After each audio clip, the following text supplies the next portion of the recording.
कामना रूपी शत्रु का शमन। अर्जुन ने कहा, हे वृष्णिवंशी, मनुष्य न चाहते हुए भी किसकी प्रेरणा से पाप कर्म करता है? यद्यपि ऐसा लगता है कि उसे बलपूर्वक पाप कर्म के लिए प्रेरित किया जा रहा है।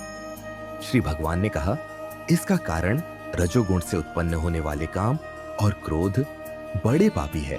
तू इन्हें ही इस संसार में अग्नि के समान कभी न तृप्त होने वाले महान शत्रु समझ।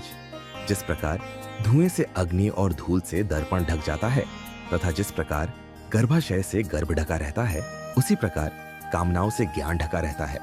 हे कुंती पुत्र, इस प्रकार शुद्ध चेतन स्वरूप जीवात्मा का ज्ञान कामना रूपी नित्य शत्रु द्वारा ढका रहता है, जो कभी भी तुष्ट न होने वाली अग्नि की तरह जलता रहता है। इंद्रियां, मन और बुद्धि कामनाओं के निवास स्थान होते हैं। इनके द्वारा कामनाएं ज्ञान को आच्छादित करके जीवात्मा को मोहग्रस्त कर देती है।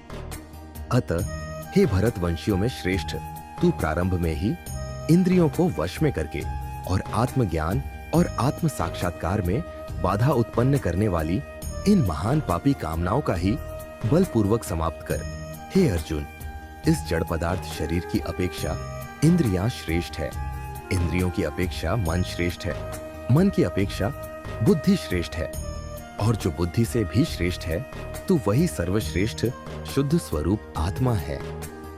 इस प्रकार हे महाबाहु अर्जुन, स्वयं को मन और बुद्धि से श्रेष्ठ आत्मा रूप समझकर बुद्धि के द्वारा मन को स्थिर करके तू कामनाओं रूपी दुर्जय शत्रुओं को मार।